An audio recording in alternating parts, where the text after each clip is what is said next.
This is Orville Reed. He's a great friend of mine. He's a current 2 years in a row area director, and it has been a pleasure working with him. But I really don't know what you're talking about today other than it's feedback loops. So you'll have to let everybody know that.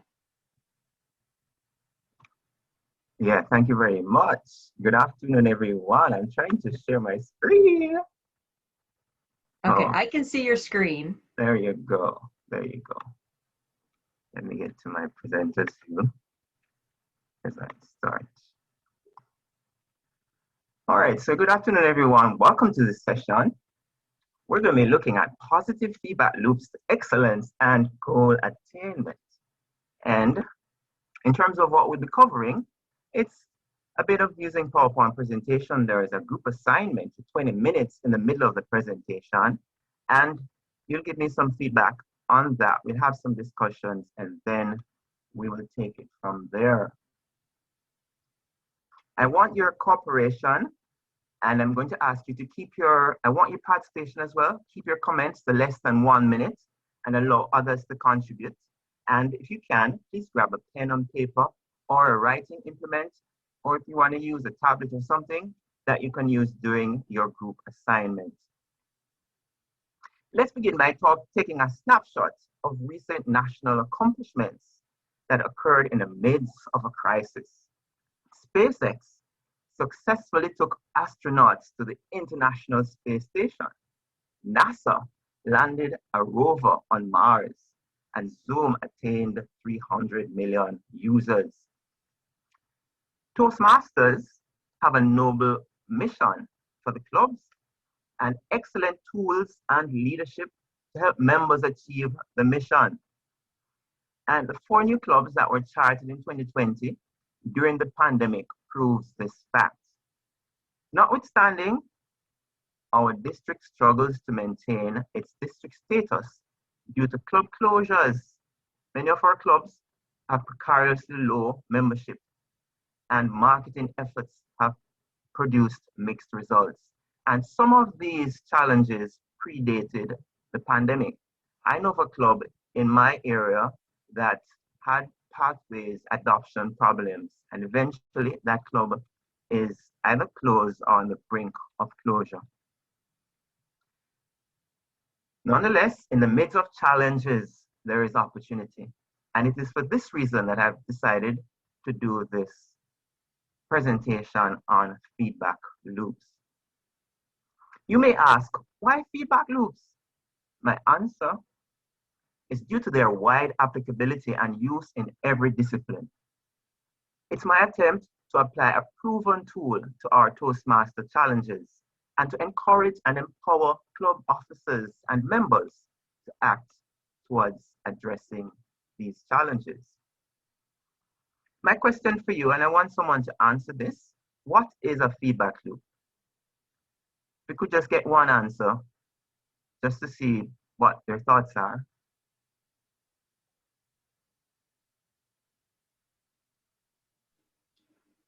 Is there anyone? Well, I'm wondering if are you guys able to unmute yourselves? I think you can. If not, let me check.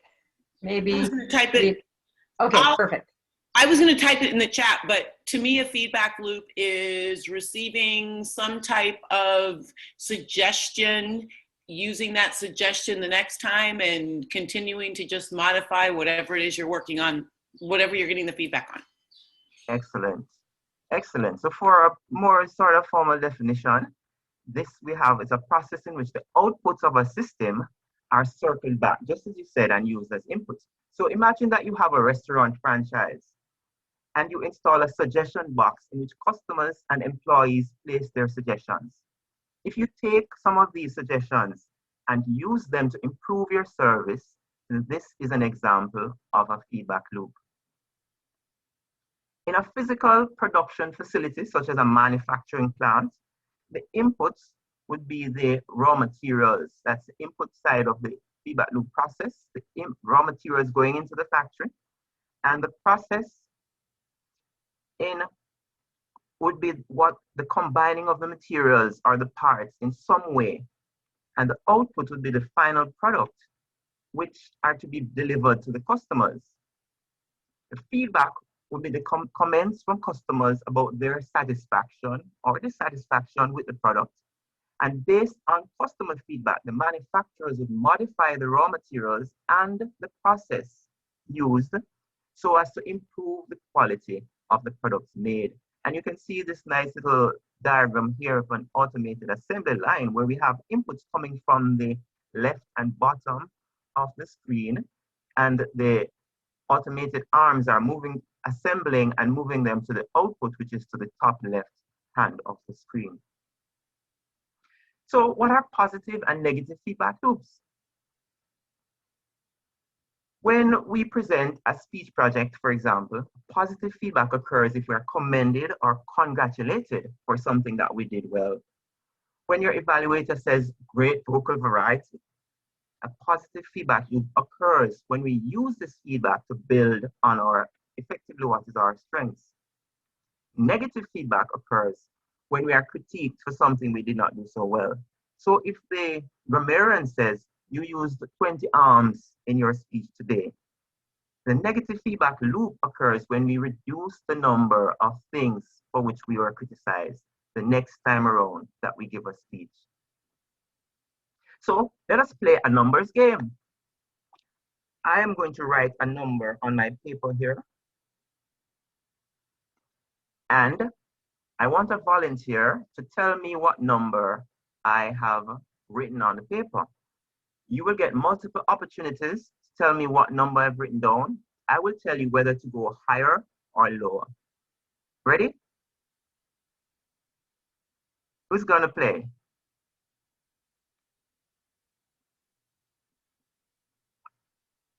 Are you there? Are you hearing me? I'll play. Okay.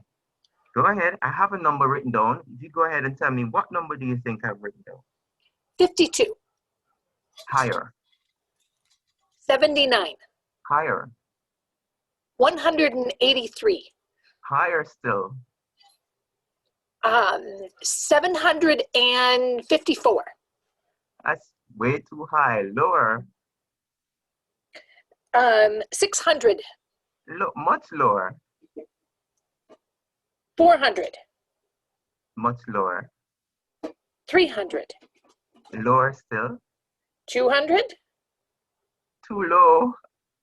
Higher. 250. Too high. Lower. 225. Just a little too high. 222. Just a tad too low. 223. Too high.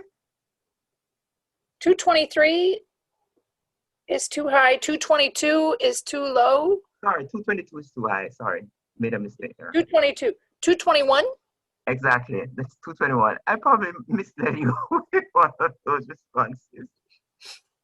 But thanks for playing. Thanks for playing. I want to ask for your responses to this. What lessons can we learn from this game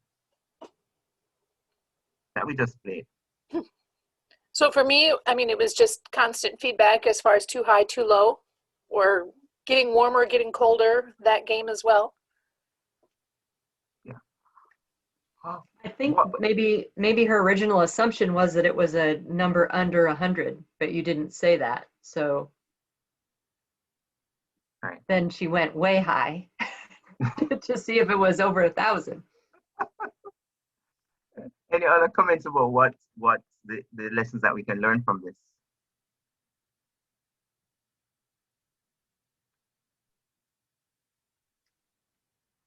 Don't be too tied into your first assumption. Okay, excellent, excellent.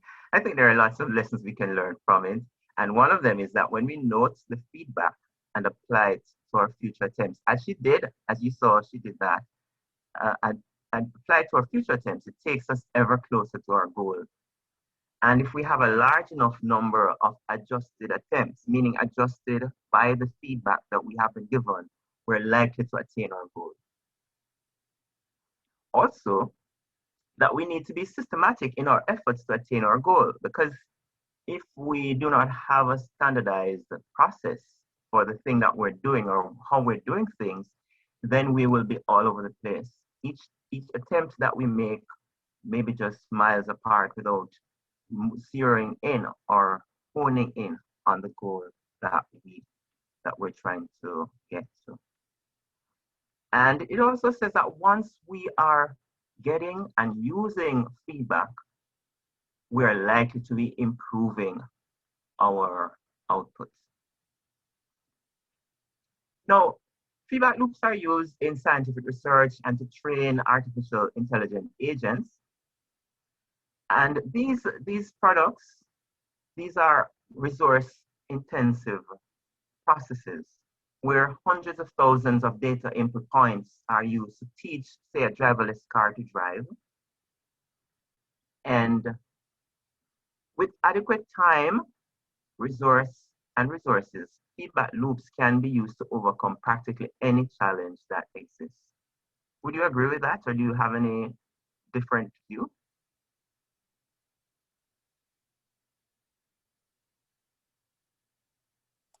I think that would be true.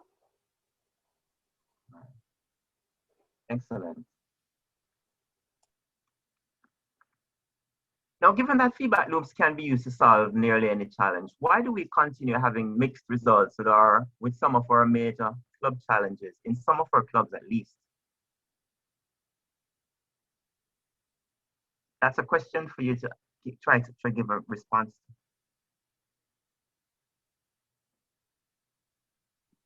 Sometimes I think it's hard to come up with a different way of, you have the feedback, you try to change something, but it's hard to come up with a totally new idea. So you feel like you're reusing some of the things. Mm-hmm. Okay, anyone else?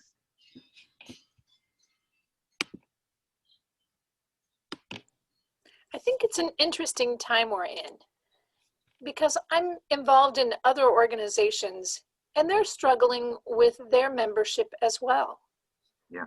And churches are struggling with their membership. I don't know if it is a reluctance to get involved or to the desire to stay on the fringes and just to contribute or to be a part of it when it's convenient. Yes, thank you very much for those responses. One of them I'll respond to is that some of the challenges, as I pointed out early in the presentation, predated the pandemic. So we were having challenges when we moved from the paper-based manual to the Pathways program. And there are some organizations, fortuitously or not, that were able to capitalize on the pandemic to grow. And I think the point I'm looking at, I don't know if you would agree with me, is that the product that Toastmasters has is so necessary, so useful, so helpful, that in a pandemic where people have the opportunity to get online, there may be additional nuanced issues as to why some of our clubs struggle as much and why some of the other organizations struggle too. But nonetheless, because of the product that we have, we can look at some of the issues, the challenges, and address feedback loops to some of those. So we will talk about that a little. I wanted to say as well that sometimes we're not able to remember all of the feedback or recognize all the feedback that we got. And we just did a session on mindfulness, and I think that would be useful as well, because that's something that we could take into consideration when we're looking at feedback loops. Now the question is, if feedback loops effectively work in the limit when there are infinite number of feedback and data points, attempts, and so on, since we do not have those numerous opportunities, how can we benefit from feedback loops? And I'll tell you a story about my Jamaican dumpling recipe. Nearly every Jamaican believes they can make dumplings. So in time, I tried my hand at it and got mixed results. The taste and quality varied widely. Sometimes the dumplings were soft, and at other times they were hard and difficult to bite into. Based on this inconsistency and the feedback that I was getting from my wife and children, I decided I needed to do something about it. So I developed a dumpling recipe. The next time I prepared dumplings, I measured and wrote down the quantities of the flour and the cornmeal that I used. After preparing and serving these dumplings, I assigned them a score of 6 out of 10 for taste and quality, based on the feedback from my family and how they tasted to me. I wrote the recipe down and the score that the attempt got on a post-it note and placed it on the refrigerator. Each time after this that I made dumplings, I reduced the proportion of cornmeal used and found that the quality and taste improved up to a point, after which further reductions in cornmeal began reducing the quality. The optimum flour to cornmeal proportion produced dumplings with a quality score of 7 out of 10.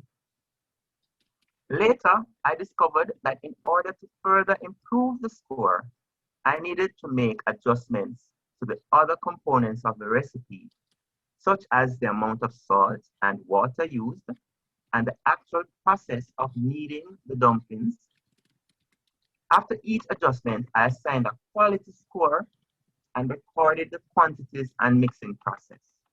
Now, I am proud to say I can consistently achieve a score of 9 out of 10 for my Jamaican dumplings.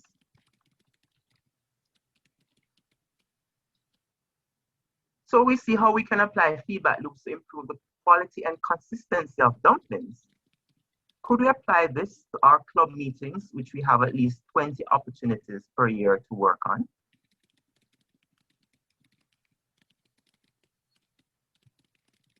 And how can we benefit from feedback loops when we're doing something only once, or we're doing an activity with limited opportunities for repetition?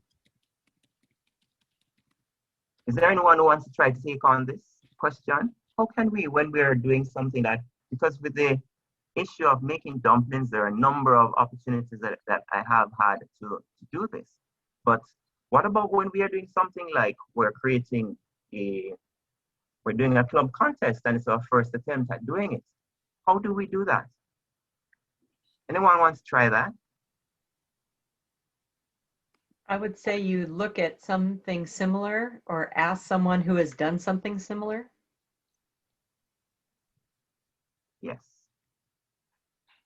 Yeah, like maybe a last year's club or somebody that did the contest the last time, especially if you're talking about a different format, could give you some helpful tips. Maybe it's not even a contest, maybe it's just a similar experience. Excellent. So if somebody has done it before, if it's something that happened the year before, or it's something that is not being done for the actual first time, definitely we want to draw on the experience of persons. And that's part of the feedback loop, because we're hoping that they would have recorded some of the information about how to get this thing done and have made it available so that we can use it to improve what we're doing. I'm also proposing that we can create many feedback loops within the process of carrying out the activity.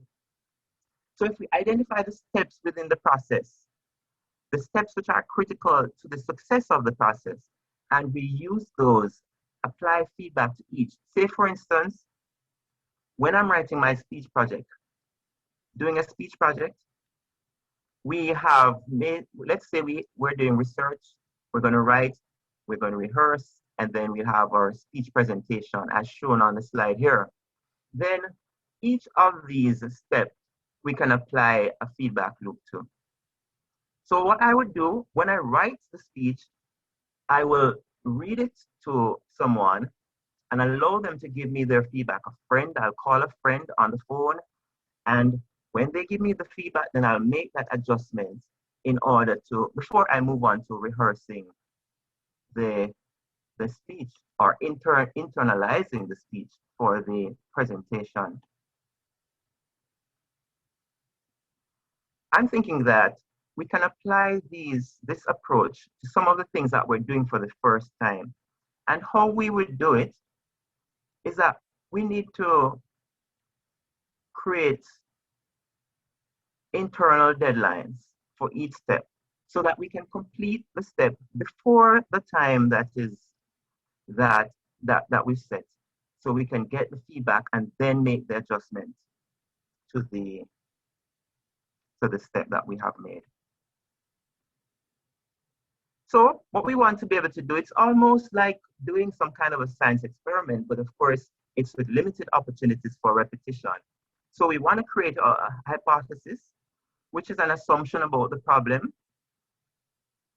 Say we have a guest invitation program that is not working. And how do we know it's not working? Because our club is not getting the number of guests that we want.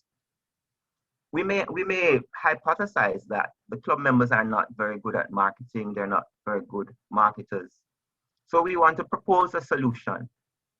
For instance, we think that if we get outside assistance with marketing and train members who are interested in marketing, then that will help to make our activity better the next time around.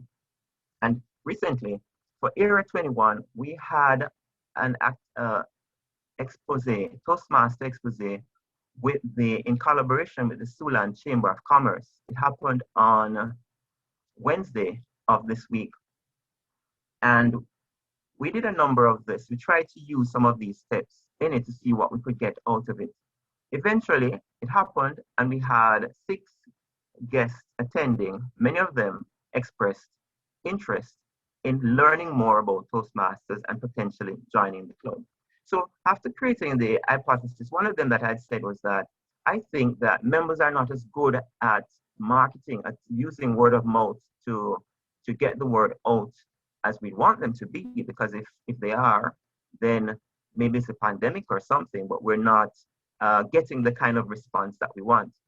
I tried using Facebook advertising. I went through Matty Canor, who helped, and he put it on Facebook. And guess what?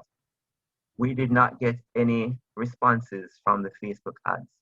But we did get responses from the Chamber of Commerce. Most of the persons who attended came because of the ads that we did and we posted in the Chamber of Commerce. So right away, we're seeing right there where we got some feedback about what worked for us that time around.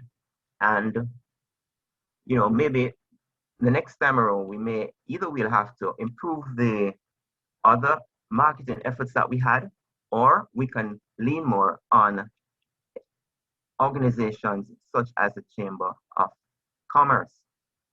So we want to set our internal deadlines, complete the steps, collect, assess, and make adjustments to improve the steps. There's another approach to getting things done, and sometimes to avoid what's called analysis paralysis. We have to just go out and just do it. But I do not think that this means that we shouldn't think before we act. And depending on the results that we get from the just do it attempt, if we do very well, then that's a start. That can be the first step in the feedback loop. And if it doesn't work very well, we can again use that as a first step in the feedback loop and try to improve on it the next time around. Now, how else can we improve? How can we, I'm just looking at my time to make sure that I'm good with time. Yeah. How can we optimize feedback loops? Some techniques that we can use, some of them are very familiar to you: brainstorming, incubation, intuition, creativity, and boldness. So most of you would have been exposed to brainstorming. It's a group discussion to produce ideas or to solve problems. And you can use either individual brainstorming, which is similar to brain dumping, where you write everything that's in your mind on a piece of paper to get it out of your mind, to see what you're thinking and to see what ideas you have, or group brainstorming. We're going to be doing a group brainstorming as the assignment that we will break out in the breakout room shortly. So I want to share that. I'm going to ask you, when your colleagues are giving ideas, do not critique the ideas. Allow those ideas to flow without being critical of them. And during the brainstorming, there's nothing wrong with us doing research, even abbreviated research on Google, to jumpstart our thinking process and our ideas. And when we are complete with those ideas, we can combine the suggestions. We can create options. For instance, in the activity I just told you about, the Toastmaster open house or expose, where we had suggestions about the advertisements that we're going to be using, and there were a few different drafts of the advertisements. And then when it came down, we had 2 versions. And instead of deciding to use one or the other, we decided that we would use both, because both of them had a slightly different target market, so that we could address different target markets. Or alternatively, we can select the best ideas and use those. Of course, incubation, after we've brainstormed and we've come up with ideas, sometimes we want to allow the ideas to rest a while. If you do that, we say we'll sleep on it, and in the night, sometimes we wake up with a solution that we never thought of before, or a way of improving the idea that we had. And where intuition comes in, the wisdom that we gain from common sense and experience can be used to help us to select the best way forward so that we can be efficient, even though we do not have the opportunity for several repeats doing the activity over and over again. We want to use creativity as well to look from the perspective of not just our perspective, but from the perspective of the other parties that are involved.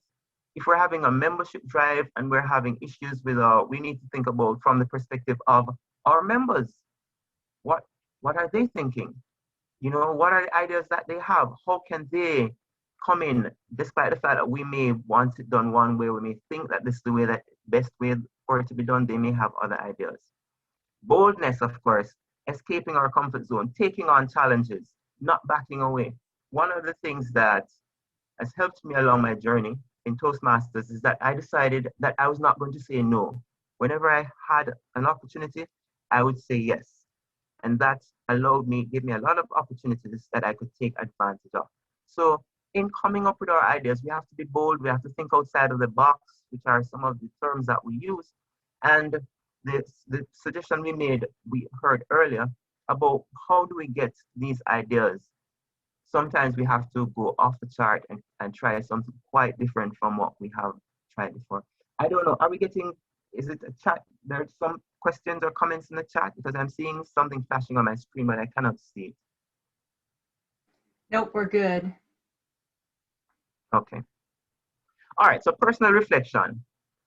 What feedback am I getting? And what am I doing with it? And am I guilty of ignoring the feedback, or am I collecting, assessing, and using it to guide future attempts? If we keep on doing the same things that we've always done, we're going to get the same results that we've always had. Additionally, we may say, okay, we want to just try something new, try something different. That is good. But if we do this without consideration, it could be like shooting in the dark, or repeatedly building foundations in different locations. We're unlikely to hit our target or to complete the building of the house.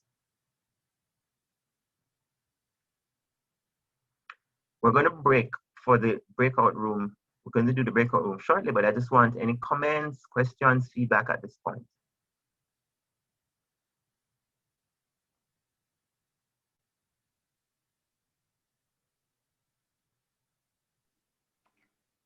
I'm not seeing anything in the chat, Orville. Okay. All right. We're going to look at the breakout room assignment. So I wanted to have 3 breakout rooms. I don't know if we have enough people to do it. We have 11 persons, I think I'm seeing here, or maybe 10, not sure. But we may need to have 3 in a group. And what we wanted to do is that in each group, one volunteer was to share on one of the following club activities that was conducted: either guest invitation program or contest, a marketing program, or an onboarding of new members. And I wanted you to brainstorm as a group to generate ideas that could improve the activity that that club did. The person who shared, we want to take that into consideration and then try to improve the get ideas to improve the event or planning of the activity. Next, I want you to document the steps or the process that you used in the brainstorming session to attain your outcome. So however you arrange to do your brainstorming, that's what I want you to tell me about when we get back. And I want you to assign a score of 1 to 10 to the quality of the outcome that you achieved. So when you're done the brainstorming, you want to look at the results and say, and score it 1 to 10, 10 being the highest, and give a score for it. So that is the assignment, and we want someone to be able to report on it. Okay, Orville, do you need them to take a snip of this or write down some notes so that they know what they're doing once they get in there? Yes, they could take a picture of it or screenshots. Yep, and I have 3 rooms open. Do you want me to randomly assign people to those rooms? Or do you want them to choose the room? The rooms are named. Yes, what I don't want is for too many persons to be in one room and not enough in another. So you want me to assign them? Okay, when you get an assignment, please join your room. And it's 20 minutes.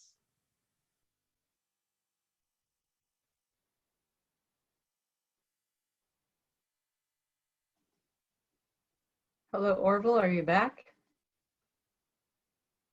Yes, I'm back. Okay, we're starting to get a few other folks popping in. I do wonder if, people are looking at the regular schedule, they may not realize that we're a bit behind, so they may have had to leave at 2, or maybe they're coming already for the next session. Yeah, I know it's a difficult thing because of the, partly because of the change in the schedule and lunch. I had to get lunch during the previous session that we had. So Right.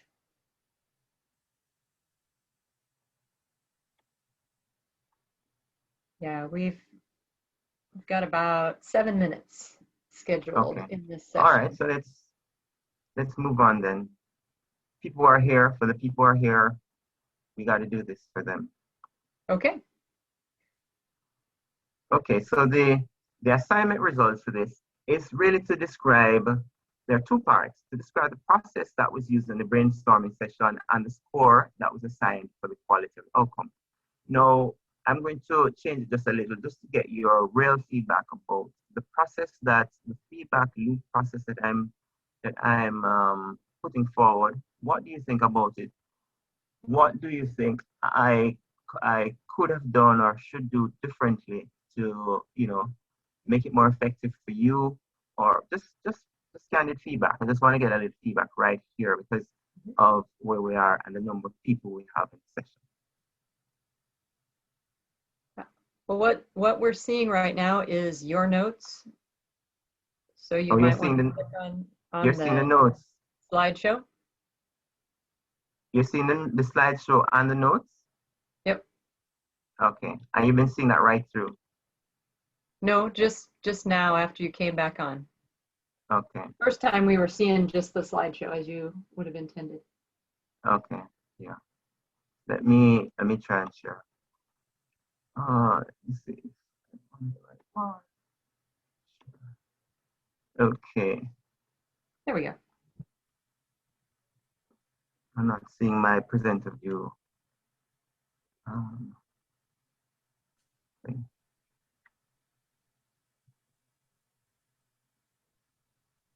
Yeah, so I was asking for some feedback. Mm-hmm. So I think the breakout was good because it was just a small group and it allowed us to feed off of each other, which I think is important in feedback. I know I do better when I think out loud and come up with other ideas when you kind of have that sounding board to feed off of each other. So I thought that was a successful exercise that you had us do. All right, thank you. Yeah, I think that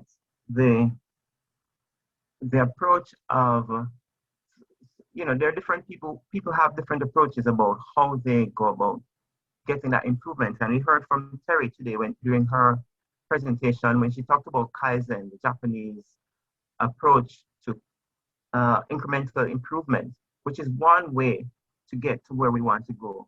And I am confident, I really believe that that is one approach which should be explored. It doesn't negate the other approaches of just doing it or going full blast at something the first time without thinking about it. But this is one way that when I'm looking at the clubs. I'm looking at the clubs in Era 21, and I'm saying we've been trying certain approaches consistently over a period of time, but the sort of response that we've been getting is not reflecting the effort or that we've been putting in. So the question is, have we been taking that as feedback, considering it, and using it to adjust our approaches? And have we been documenting what we're doing and then making those adjustments so that we can move forward? If we're not doing this and we want to say, okay, let's chop and change, as they say, and just go for a totally different approach, that's okay too. But what we're doing, I've been trying, and I've seen where some changes have happened. I've been having in my own club for the last 2 years, we've had officers meeting, which was something that we didn't really have a lot of. We've been having area council meetings, which before I came, I was told that the club officers meeting, it doesn't happen. We don't do that kind of thing, right?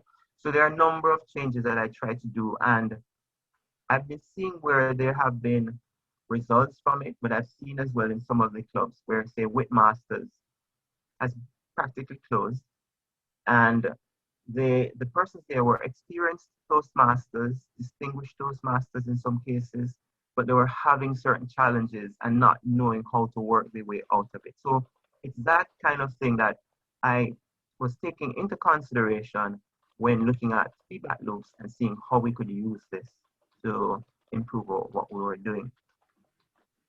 So we have to recognize the importance of the process and how we can improve the process rather than just,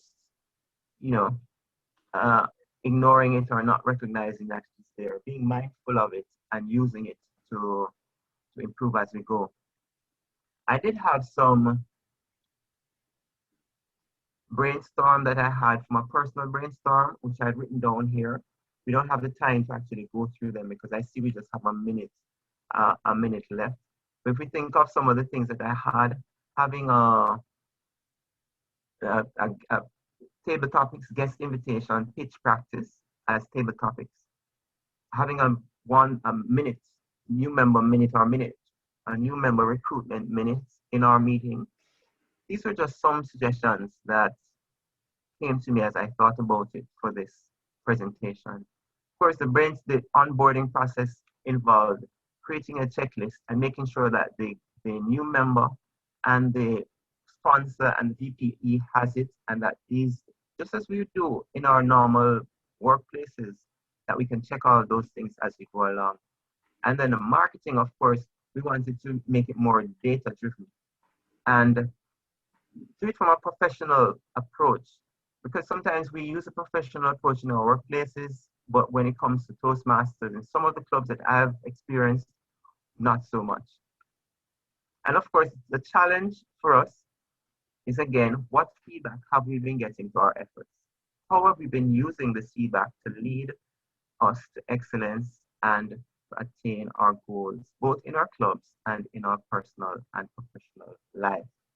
And I think, despite the naysayers, some person may be that, like SpaceX, NASA, and Zoom, let's see how we can apply the power of feedback loops to achieve excellence and attain our goals.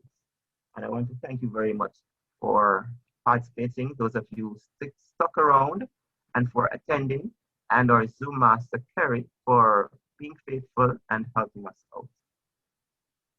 Do enjoy the rest of the conference. Thanks, Orville. I really appreciate your presentation. You always do a great job. and I always learn something from you. So I really appreciate having you as a speaker today. And we'll double your pay because you did such a good job. How about that?